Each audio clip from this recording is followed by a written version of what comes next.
নমস্কার বন্ধুরা, আমি শুভজিৎ। ইতিহাসের গল্প শুনতে তোমাদের কেমন লাগে? আর যদি সেটা হয় বাংলার ইতিহাসের গল্প, আজ তোমাদের জন্য থাকছে বাংলার ইতিহাসের সুলতানি যুগের কথা। তাহলে শুরু করা যাক আমাদের আজকের গল্প। বাংলা সালতানাত ছিল 1400 থেকে 1600 শতাব্দীর মাঝামাঝি বঙ্গ অঞ্চলে অবস্থিত একটি শেষ মধ্যযুগীয় সালতানাত। বাংলা সালতানাতকে শাহী বাংলা নামেও অভিহিত করা হতো। দক্ষিণ পশ্চিমে ওড়িশা, দক্ষিণ পূর্বে আরাকান, পূর্বে ত্রিপুরা পর্যন্ত তাদের প্রভাব ছিল। হোসেন শাহী বংশের শাসনকালে বাংলা সালতানাত নিজের শক্তির শীর্ষে পৌঁছায়। এশিয়ার অন্যতম সমৃদ্ধ বাণিজ্যিক অঞ্চল হিসাবে তখন বাংলা সুপরিচিত ছিল। সুরি সাম্রাজ্যের হস্তক্ষেপের পর থেকে ক্ষয়িষ্ণু হতে শুরু করে বাংলা সালতানাতের শক্তি। ফরাসি ভাষা রাষ্ট্রীয়, কূটনৈতিক ও বাণিজ্যিক কাজে ব্যবহৃত হতো। বাংলা ভাষা প্রথমবারের মতো সুলতানি আমলেই দরবারি ভাষা হিসাবে স্বীকৃতি পায়। বাংলা সালতানাতের যেসব শহর টাকশালের কাজে ব্যবহৃত হতো সেগুলোকে মিন্ট টাউন বলা হতো। এখানেই ঐতিহাসিক টাকার প্রচলন ঘটে। মধ্যযুগীয় স্থাপত্যের সৌন্দর্যে সজ্জিত ছিল এই শহরগুলি।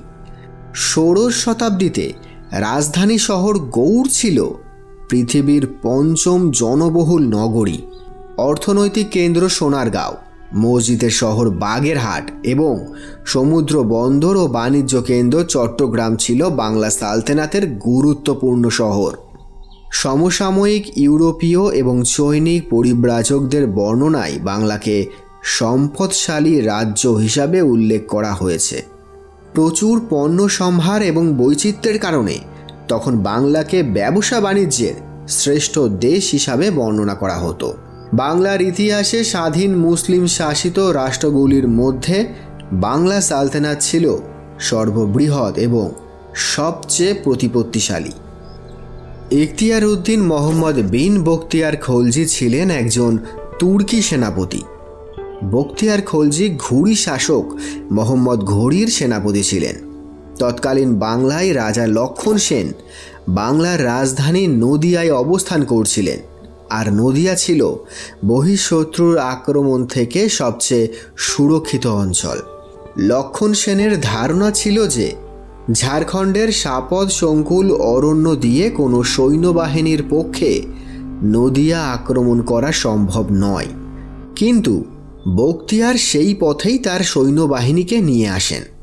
নদিয়া অভিযানকালে বখতিয়ার ঝাড়খণ্ডের মধ্যে দিয়ে এত দ্রুত গতিতে অগ্রসর হয়েছিলেন যে তার সাথে মাত্র 17 জন সৈনিকই তাকে অনুসরণ করতে পেরেছিল।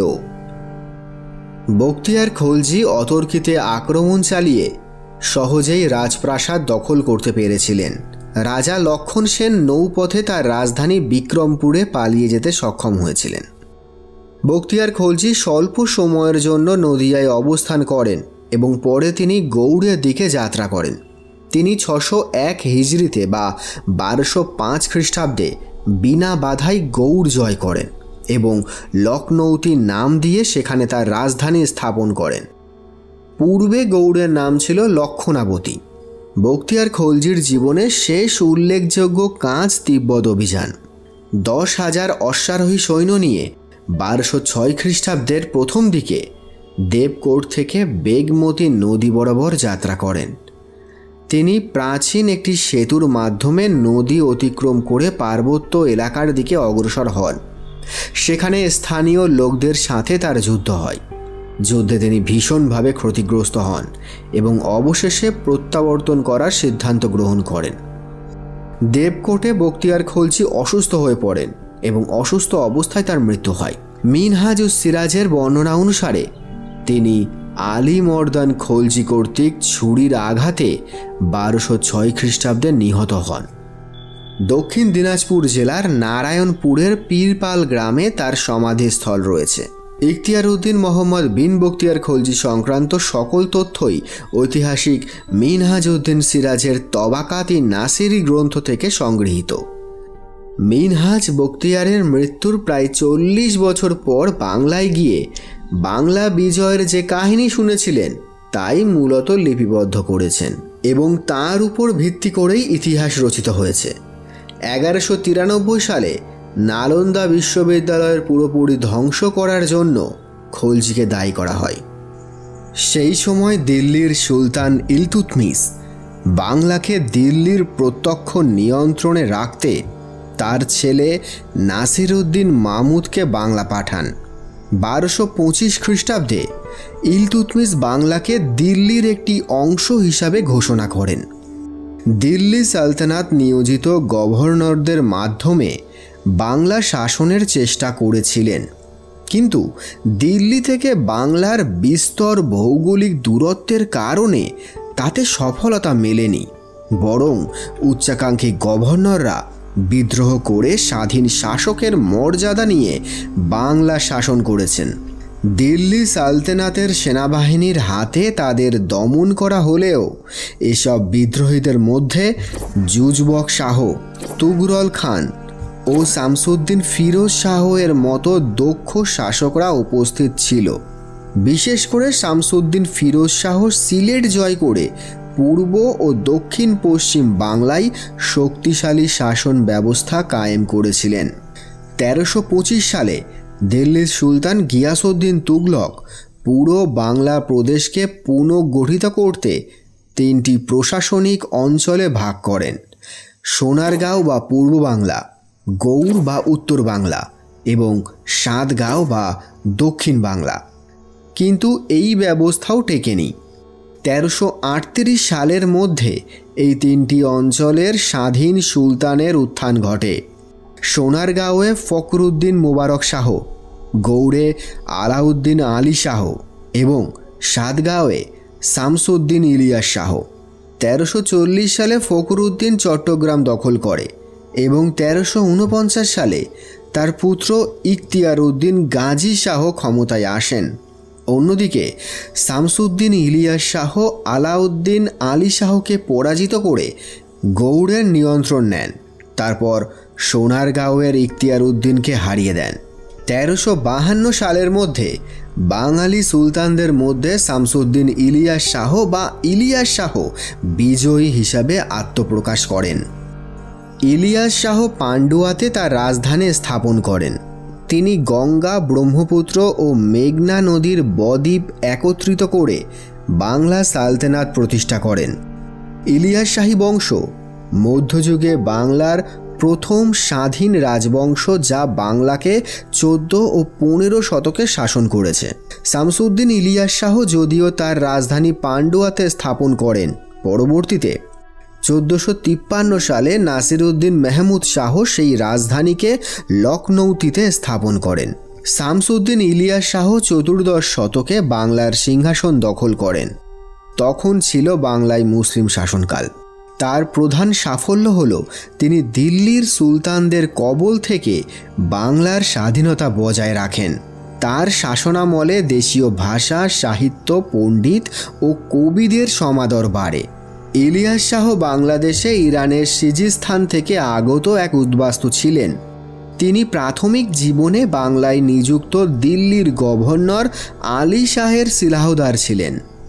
ইলিয়াস শাহ বাংলা, বিহার ও উড়িষ্যা দখল করে ভারতবর্ষের পূর্বাঞ্চলে এক সাম্রাজ্য কায়েম করেন। তিনি উত্তরপ্রদেশ ও নেপালের বিরাট অংশ দখল করে নেন। এর ফলে দিল্লির সুলতান ফিরোজ শাহ তুগলক আতঙ্কিত হয়ে ওঠেন। তবে 1353 সালে একদলা দুর্গের অবরোধের সময় বাংলা দিল্লি সালতানাত যুদ্ধে দিল্লির সুলতান ফিরোজ শাহ তুগলকের কাছে ইলিয়াস শাহ পরাজিত হন।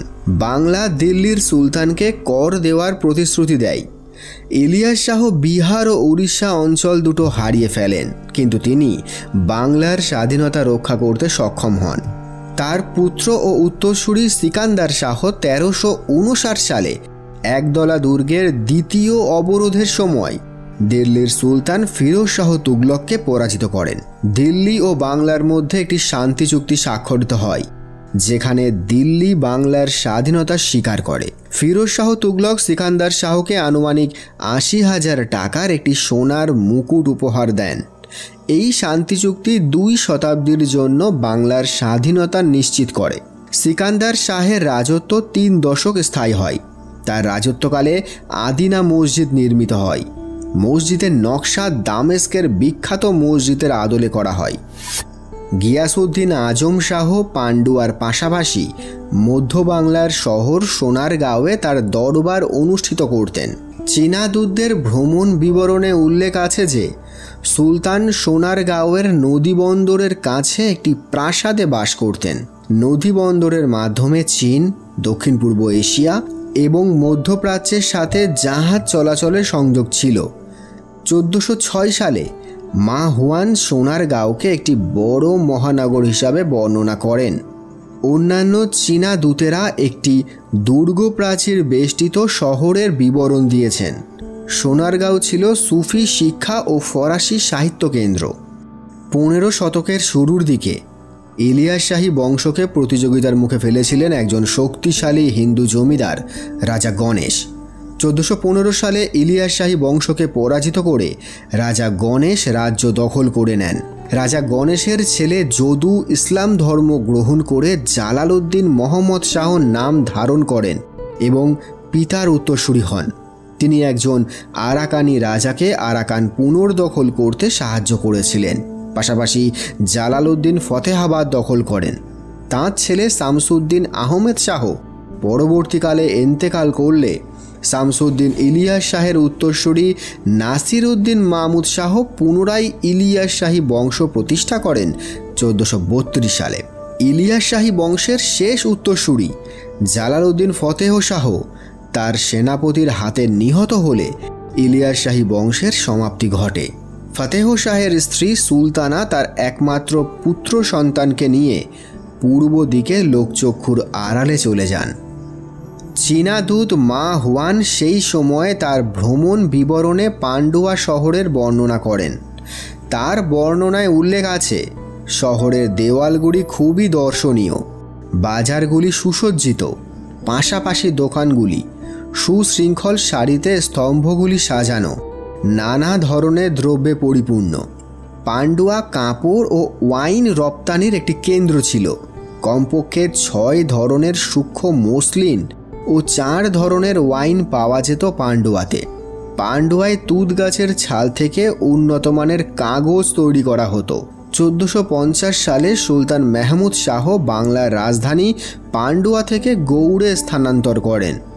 এই স্থানান্তরের সম্ভাব্য কারণগুলির মধ্যে একটি ছিল কাছাকাছি নদীর গতিপথের পরিবর্তন। হোসেন শাহী রাজবংশ ১৪৯৪ থেকে ১৫৩৮ খ্রিস্টাব্দের মধ্যবর্তী সময়ে বাংলা শাসন করে। এই বংশের শ্রেষ্ঠ সুলতান ছিলেন আলাউদ্দিন হোসেন শাহ, যার উৎপত্তি ছিল আরব বা আফগান সৈয়দ বংশ থেকে। তিনি অস্থিরতার যুগের অবসান ঘটান। সুলতান হিসাবে হোসেন শাহ ১৫১৯ সাল পর্যন্ত শাসন করেন। তার রাজত্বকালে বাংলায় এক সাংস্কৃতিক নবজাগরণ দেখা যায়। তিনি কামরূপ, কামতা ও উড়িষ্যার জাজনগর অধিকার করেন। তার রাজ্য চট্টগ্রাম পর্যন্ত প্রসারিত ছিল।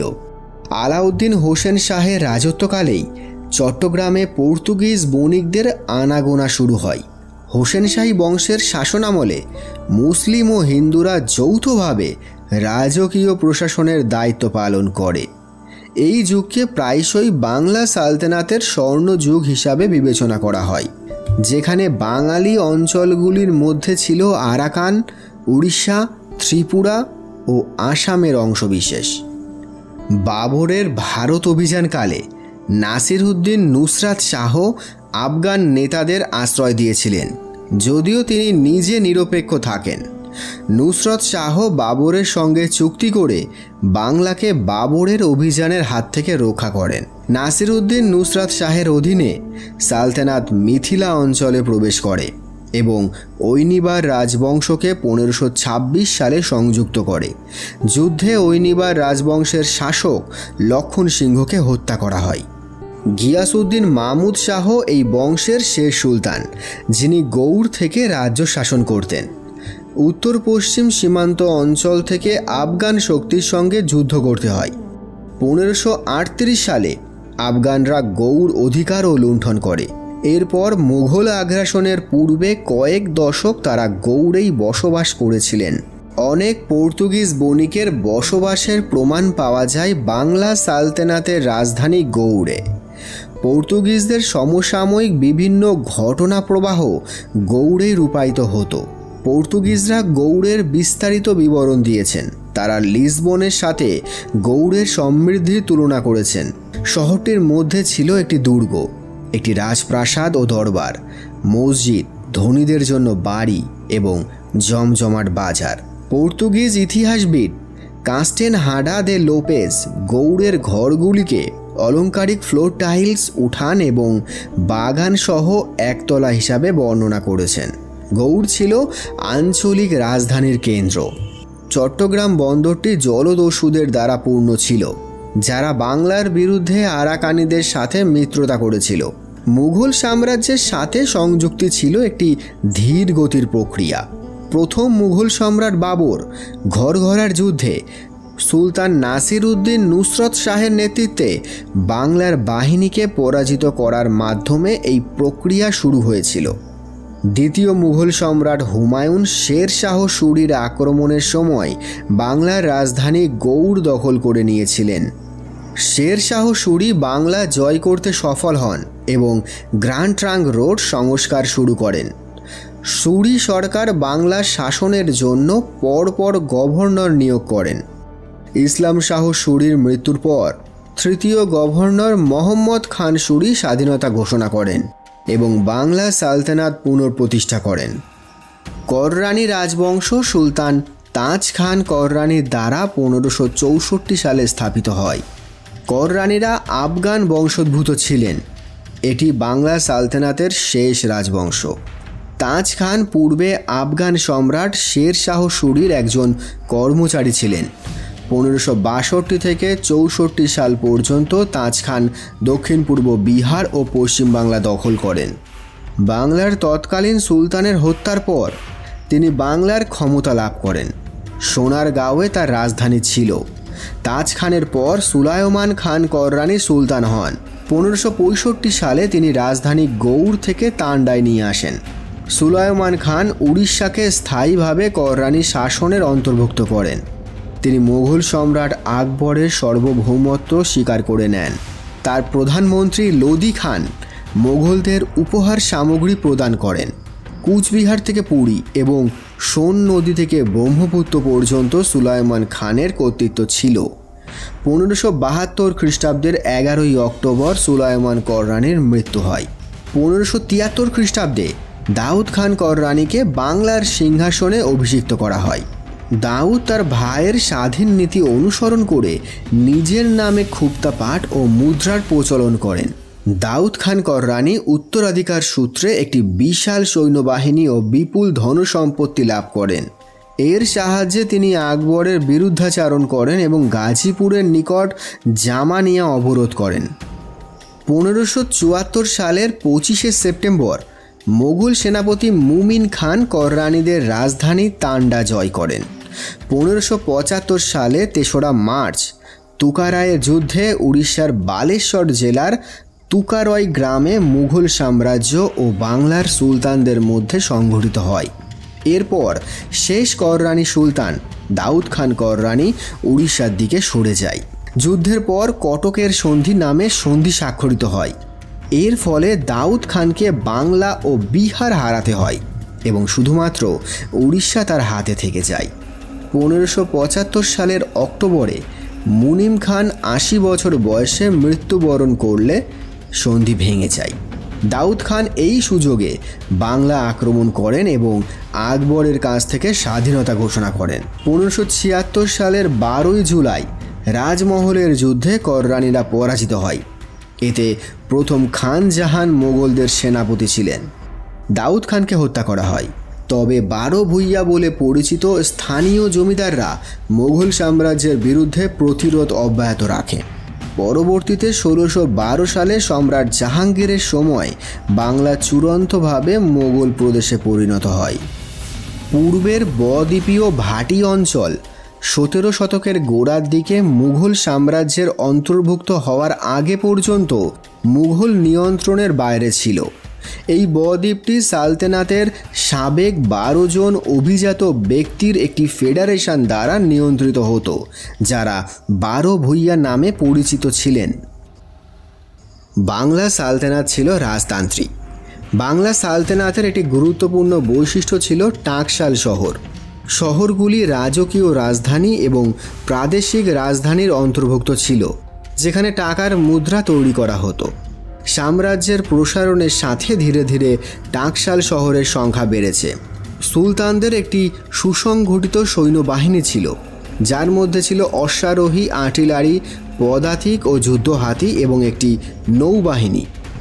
নদী, ভূগোল ও জলবায়ুর কারণে বাংলায় সারা বছর অশ্বারোহী বাহিনী ব্যবহার করা সম্ভব ছিল না। অশ্বারোহী বাহিনী সম্ভবত বঙ্গ সালতানাতের সেনাবাহিনীর সবচেয়ে দুর্বল উপাদান ছিল, কারণ ঘোড়াগুলো বিদেশ থেকে আমদানি করতে হয়েছিল। আর্টিলারি একটি গুরুত্বপূর্ণ বিভাগ ছিল। পর্তুগিজ ঐতিহাসিক জোয়াও ডি বারেজ মন্তব্য করেন যে আরাকান ও ত্রিপুরার উপর সামরিক আধিপত্য তার দক্ষ আর্টিলারির কারণে হয়েছে। আর্টিলারি বিভিন্ন আকারের কামান এবং বন্দুক ব্যবহার করত। পাইকরা এই সময় বাংলার পদাতিক বাহিনীর গুরুত্বপূর্ণ অংশ গঠন করে। কিছু সময় ছিল যখন পাইকরা রাজনৈতিক পরিস্থিতি মোকাবিলা করে।